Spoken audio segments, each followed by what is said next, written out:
আসসালামু আলাইকুম সবাইকে। আজকে নতুন একটি ভিডিও নিয়ে চলে আসছি।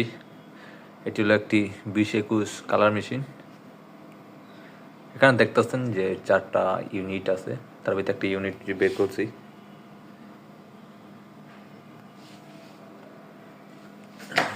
এবং ইউনিট খুলতে হলে এটা খুললেন ফার্স্টে, তারপরে যে এখানে একটা থাকে আর একটা ধরে টান দিলি ইউনিটটা পুরোটা চলে আসবে।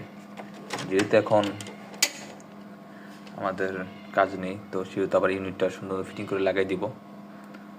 আপনারা যারা এগুলার পার্টস বা টোনা নিতে চান তাহলে আমাদের সাথে অবশ্যই ডিসক্রিপশন নাম্বার দেওয়া থাকবে, এবং ওখানে হোয়াটসঅ্যাপে আমাদেরকে নক দিয়ে দিলে আমরা অবশ্যই আপনাদেরকে চেষ্টা করবো যে সার্ভিস দেওয়ার জন্য, বা আপনাদের যেভাবে সহযোগিতা করা দরকার সেভাবে সহযোগিতা করার চেষ্টা করব। এবং যদি যারা সার্ভিস না পান কালার মেশিনের, তারা আমাদের থেকে সার্ভিস নিতে পারবেন। এবং আমাদের